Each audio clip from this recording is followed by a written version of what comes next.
When we first get them, they are very, nervous of us, but we just spend a long time just kind of making friends with them, basically. And then they feel better, and then they trust you. My name is Rebecca-Louise, and I'm a fitness entrepreneur, an advocate for animal welfare, and an ambassador for Four Paws. I am on a journey visiting my friends at Four Paws across the globe and seeing all the amazing work they do for animal welfare worldwide. I'm here in Ninh Binh in Vietnam at the Four Paws Sanctuary for bears. There are almost 50 bears here at this amazing sanctuary, and they've all been rescued from the bile industry. And I'm so excited to share with you a little bit more about what has happened to these incredible bears. We are going to get to feed some bears today. We're going to get to meet some of the people who've been looking after these bears, people who've been on the rescue missions as well. So I'm so excited to show you around. So let's go meet some bears. First, I'm joined by Charlotte Paul, who is the Chief Animal Caretaker here at the Bear Sanctuary, Ninh Binh. We've got a busy morning planned in Bear House 1 for you today. All right, let's do it. So we'll go and start doing some food prep. Fantastic. So excited to be here. We're going to have to prepare their breakfast first. They will not be happy if we turn up without food. So we've got some chopping for you to do. So between 7:30 and 8:30, the keepers prepare the bears' breakfast and their enrichment for the morning. And then we start feeding the bears at 8:30. And how many people do you have that prepare the food? We have a team of 15 altogether, but usually every day we have about 10 keepers in. And some of the bears have favorite foods as well, because I've been to a couple of sanctuaries and some bears are like very specific with what they love. Usually it's sweet things, but we do have the odd bear like Koi who prefers his like kind of dog food and his eggs to the fruit and things like that. And how many bears do we have here? We have 49. 49 bears. Okay, Yes. wow. That's a lot to look after. Yes. So what are we going to be doing this morning? So we're basically going to, the keepers have prepared the food and the enrichment for us. And then we basically call the bears into the house every morning. We have to give anybody who's on medication their morning medication. We make sure everyone's okay, do a quick scan and a quick health check of everybody. We then go and clean their outside enclosures, put out their food and their enrichment, and then we let them out. And then we can clean their inside dens when they're outside eating. Okay. And what kind of medicine are they having? What's this? They have everything and anything. We have, a lot of our bears have hypertension, so they're on blood pressure medication. A lot of our bears are arthritic. Yeah, so if you live in a box like this your whole life, your body kind of fuses. Yeah. And if you're on a metal surface and you can't turn around, you've got poor diet. And these bears have been in this position for 20 years. Bile bears are typically Asiatic black bears, which are kept in captivity in many countries in Southeast Asia in order to harvest their bile. Bile is a fluid produced in the liver and stored in the gallbladder and is used by some practitioners of traditional Asian medicine. Despite the availability of alternatives, bear bile is still extremely expensive and can be extracted weekly, often resulting in a lifetime of pain and suffering for these poor bears. Like, you wouldn't believe, like, when they arrive, some of them you're like, oh my God, like, is this bear ever gonna go outside and bounce back? And then within 6 months, it's amazing. Charlie then takes me to where all the food and medicine are prepared. So all their medicine is put in a smoothie. So every day, watermelon and banana smoothies, go down a treat. This is the watermelon and banana smoothie that most of them like. Yes. But Zan doesn't like smoothies, so she has it all in honey. I think it's hilarious that some of them are like, no, I don't want a banana. I know, they honestly, I like honey, and now you've got a bear that doesn't like honey. They very quickly become spoiled when they're here. And they kind of wrap us around their fingers. Yeah. When we first get them, they are very, nervous of us. Zan, like I said, was very aggressive. But we just spend a long time just kind of making friends with them, basically, and that's always through their stomachs. So they soon learn that, And then they feel better, and then they trust you, right? Yeah. I mean, and we're very careful, like, who does what. Like, so, because I look after the bears on a daily basis, and I need them to trust me, I need them to take medication from me, I want them to come close to me so I can check them. So I never do anything horrible to them. Whereas the vets who dart them when they need their health checks, they'll come up and I'm not around, so they don't see me. So they don't know that I'm part of it. and that's on purpose, Yeah, because otherwise they don't trust you, because they don't trust the vets. Yeah, so they're pretty good. Like, I've worked with monkeys before, and monkeys are very clever. So monkeys are like, they see the vet coming and they're gone. I come in afterwards and I'm like, so you're like the nice parent. yeah.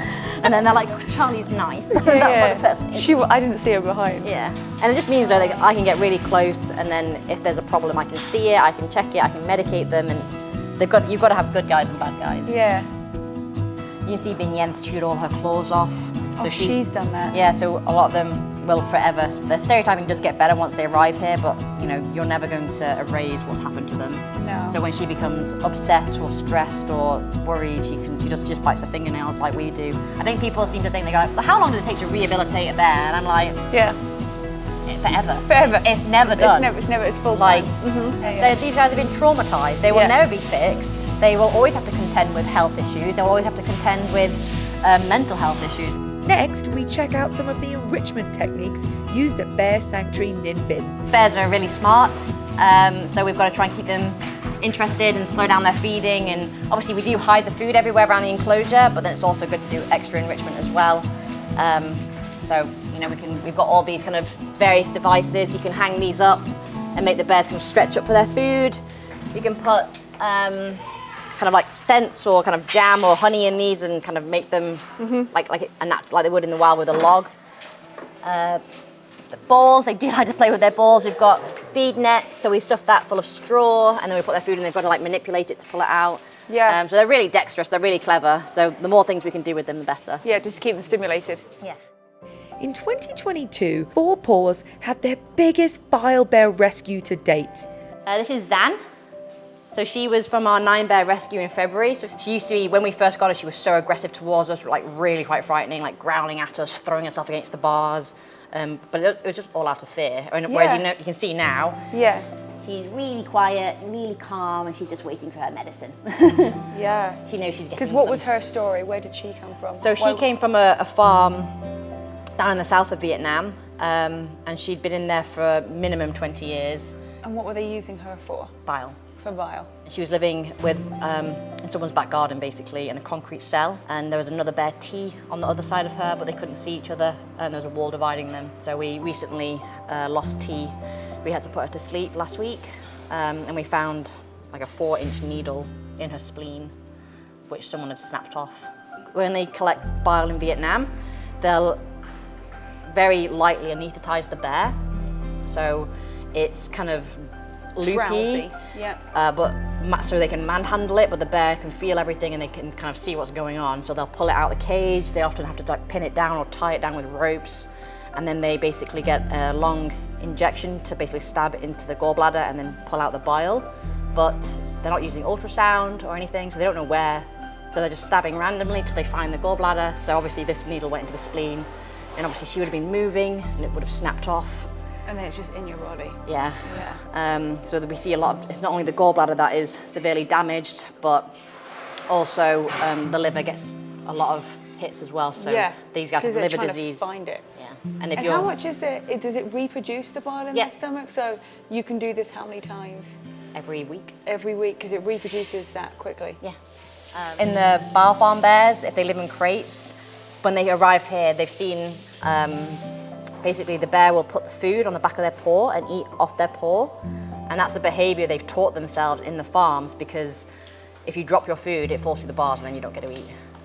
So they know if I balance my food on my hand. They were living on, like, hold on, metal bars. So metal bars. So they keep them nothing. So they keep them off the floor. Why is that? Because then all the poo and the food falls through, and then they don't have to clean them. So they're literally lying on concrete or metal just bars.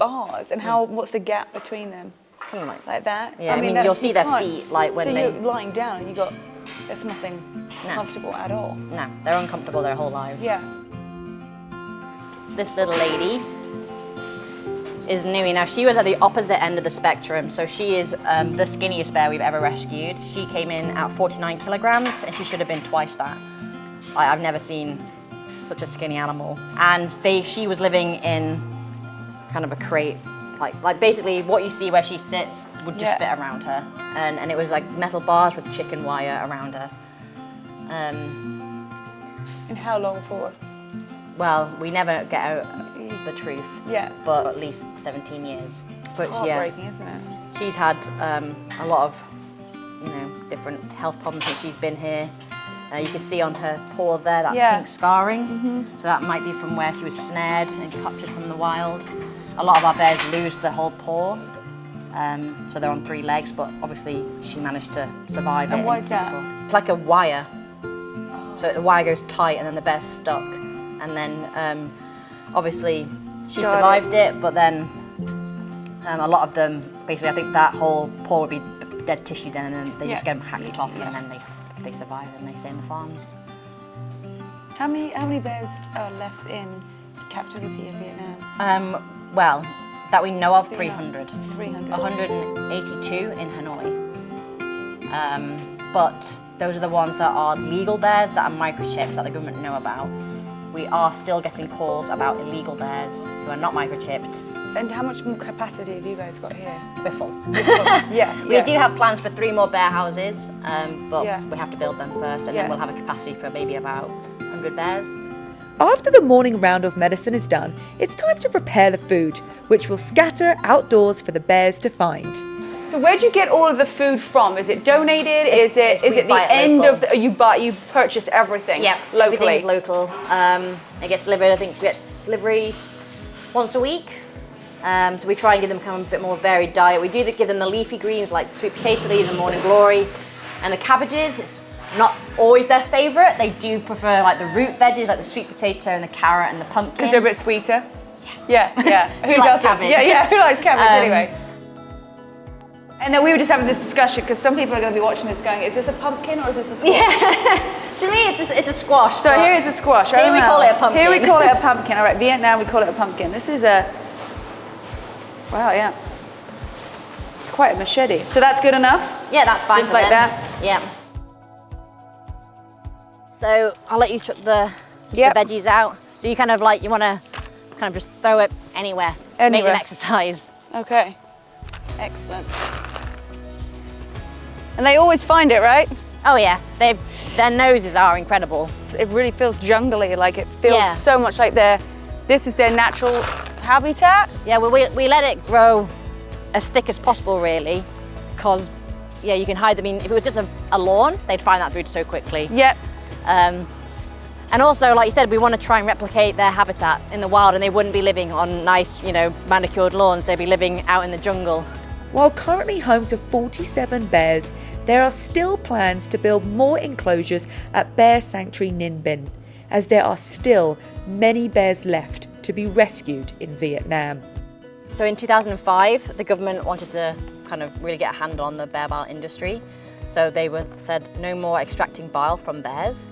But obviously at the time there were thousands of bears in farms, so where would you put thousands of bears? There were not enough rescue centres. Yeah. So basically they microchipped all the bears and said that they are all legal, you can keep them, but you must sign a disclosure saying you will not extract bile from them. So any bear captured after 2005 wouldn't have a 2005 microchip, so they are known as illegal bears. So the authorities have the right to go in and seize those bears. Okay, so they can keep the bears, they just can't extract the bile, but that's not what's happening. It's very hard to regulate. While the bears come out to search for food, the demanding work continues inside. You hose out down towards the drain. Okay. And then you're going to give it a scrub with the soap and then hose out again. And how often do you do this, Charlie? We do this every morning. So yeah, we clean the bear houses every morning. My day changes pretty much every day. When I was hand rearing the cubs in the summer, then I was only with the babies. There's always things going on, so if we've got a bear in quarantine after a rescue, then I'll work in there, and because it's in quarantine, I can't come in here. Yeah, because you just recently rescued a bear, right? Yeah, How 2 long weeks ago. 2 weeks ago. He's got 1 more week in quarantine. 1 more week in quarantine. And then he is in the bear house. Do you like working with the little cubs? Yeah. Who doesn't? Yeah. They're so cute. They obviously, like, I think when we first got them, everyone was like, oh, you're so lucky to look after baby bears. And I'm like, but it was actually just, for me, just more heartbreaking. Like, right. Because you're watching these 2 tiny babies who are coming to me for comfort. It's actually just more heartbreaking. Like 4 days ago, you were in the rainforest with your mother.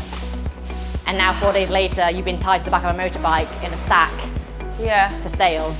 and now you're here. I mean, So do you hand with them? So you're like, are you holding them? yeah, well, we would sit on the floor with them and they jump on your lap and then get the bottles, and then they just want to play with you and wrestle. So Em was quite gentle baby. Bay was very boisterous, so she was a lot more, she doesn't mean to hurt you, but when she would stand up and come over like this, and they've got claws like anteaters, so she'd be like, Mum, and you're like, no. Wow. After all the behind the scenes work is done, it's time to check out the rest of the sanctuary's facilities, like for example, the veterinary clinic. This is our veterinary clinic. How many vets are on staff? We've got 2 vets here, full-time. Full-time. We're like, you were in the middle of nowhere, and what would happen if you didn't have vets on hand? We couldn't really cope without our vets. These bears have intensive management for their health every day. So we're constantly having to deal with their ongoing health issues. So we do need our vets to be here regularly, full-time basically. So they're always on call for the bears if they need them. Because something is happening every day. I mean, with 49 bears and the conditioning that the bears are coming in, it's almost like an intensive care unit. These aren't 49 healthy young bears. These are 49 ex-Bile farm bears. So they come in with really chronic illnesses, and you can kind of see from our medication boards that it takes us about an hour every day to make up the bear's medication for the following day. Wow. And even just yesterday, this room was being used for surgery. Yes, we've had 3 surgeries this week. 3 surgeries this week. For gallbladder removal, cholecystectomies. So basically, if the gallbladders have a persistent infection, or if they have gallstones in, or if they see some kind of like structural abnormalities which can be caused through constant stabbing with the needles, all those things can basically cause the gallbladder to be very painful. So it has to come out because it's not fair on the bears, and it'll improve their quality of life if they're pain-free. Wow, this is an amazing facility. And then this is the scale. Yes. This is bear scale. This is a bear scale. You can jump on it if you dare. Yeah, I mean, how many bear? What part of a bear am I? The bottom part. You're probably like a third. A third of a bear. A baby bear. You're bigger than a baby bear, but you're still smaller than our biggest adult bear. Okay. Yeah. This goes to show they're big bears. Yeah. Excellent. Charlie takes me up to the skywalk, which gives visitors a bird's eye view of the sanctuary. I take this chance to pick her brain a bit about the rehabilitation program. One of the bears is in quarantine right now because she just rescued a bear. And so what's the plan when a bear comes in, and how do you integrate it with the rest of the bears? So the rehabilitation process is actually quite long for these bears. After they're rescued, they go straight into our quarantine building. They have to be quarantined for 3 weeks, and that's to make sure there's no disease being spread from them to our bears here that are already residents. So they'll be here for about a week to settle in. Then we do a first health check on the bear. We check their eyes, their teeth. We do ultrasound of their vital organs. Obviously this is really important in Bile bears because usually the gallbladder, the kidneys, the liver, the heart, it's all had the toll taken on it over the years of abuse. So then once we know more about their health, we can put a proper treatment plan in place for them. Yeah. Once they finish quarantine, we then move them to a bear house. And this kind of usually depends on what space we have and kind of what the bear's personality is like. We have to take everything at the bear's own pace. So I think a lot of people think we just open the slide and the bear frolics out into freedom, like, outside space, this is great. It's not like that at all. You got to remember these bears have lived 20 years in a box. So if you, just like a person, if you just open the door and let them go out, it's very overwhelming. So we basically have to do a really slow process. And we make it really positive. So we'll just kind of put lots of fruit and honey out just in front of the dens. And the first couple of days, we just want you to put your head out. We want you to put your head out, have a look around, take it all in, and then they come back. And then every time they come back to the den, they get a reward because they need to know that the den is the safe space. Well, thank you so much for showing me around on the skywalk, and also our incredible morning feeding all the bears and putting out in the enrichment. So I really appreciate all the work that you're doing here. It's amazing to see the difference that you've made. So thank you so much for all of your contribution. Yeah, no worries. Thanks for coming. Yeah, excellent. So nice to meet you, Charlie. Yeah, see you later. Wow, one intense first day here at Bear Sanctuary Ninh Binh. I'm so excited to see what's next. Today is a very special day here at this sanctuary because we have an unbelievable event where over 100 people have flown in to celebrate the 5th anniversary of the very first bear that was rescued here in Vietnam by Four Paws. This is going to be an unbelievable event. I can't wait to show you around, so let's go see who's here.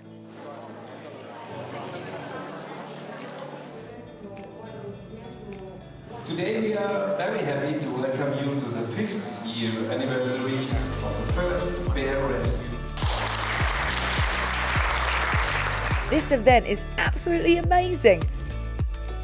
We even ran into Afron from our time in Kosovo at Bear Sanctuary Pristina, as well as many other Four Paws colleagues from across the globe. Experiencing local tradition and cuisine is also important, and I can't imagine leaving here without trying some legendary Vietnamese food. I'm off to meet Chang, who is the visitor service at the sanctuary, and she's going to help me around the market to go find some fresh vegetables. Hi Rebecca, my name's Chang, nice to meet you. Loads of different types of vegetables. Yeah. Everyone can make an impactful, positive contribution towards animal welfare, even in something like your choice of ingredients.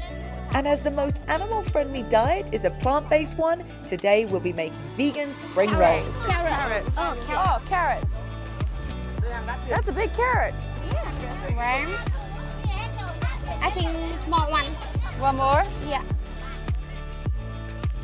After saying goodbye to Trang, I realized I've worked up an appetite, so let's hit the kitchen. I am now joined by Duyen, who is our head chef here at our sanctuary in Vietnam.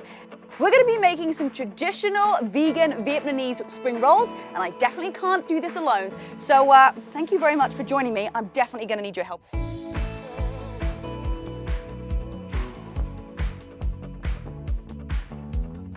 So far we have got 2 potatoes and we have kind of shredded them up.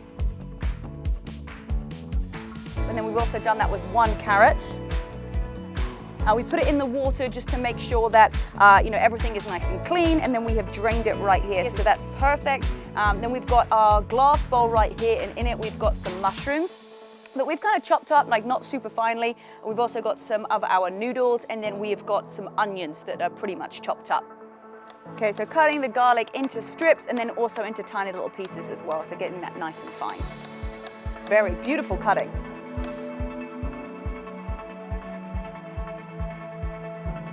So she's put the potato and the carrots on top, and now we're just cutting up some spring onion. Now we're putting all the cilantro in, putting all of the spring onion in, and we're gonna mix that too.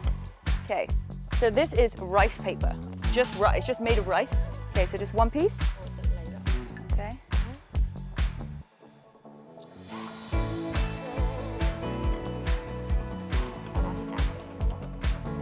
So just wrap it over like this. And then you put the sides down. Yeah, you see? Professional, not a professional. This fantastic meal was a wonderful way to conclude our time here at Bear Sanctuary. Well, Duyen, thank you so much for showing me how to make these. I'm pretty confident that I can do it myself, and they taste unbelievable, so thank you so much. Wow, what an incredible experience it's been with Four Paws. First we were in Switzerland, then we went to Kosovo, Bulgaria, and now here in Vietnam. It's been so impressive to see what Four Paws are doing around the world to help our four-legged friends. And you can help too. You might feel like just you doing something won't make a difference, and I'm telling you, the ripple effect by you taking action today is going to change the game for our animals. We've added in all the details below, how you can sign petitions, sign up for our newsletter, and also donate. And most importantly, just share this video. Share this video with someone today, like it, so that you can contribute to animal welfare around the world.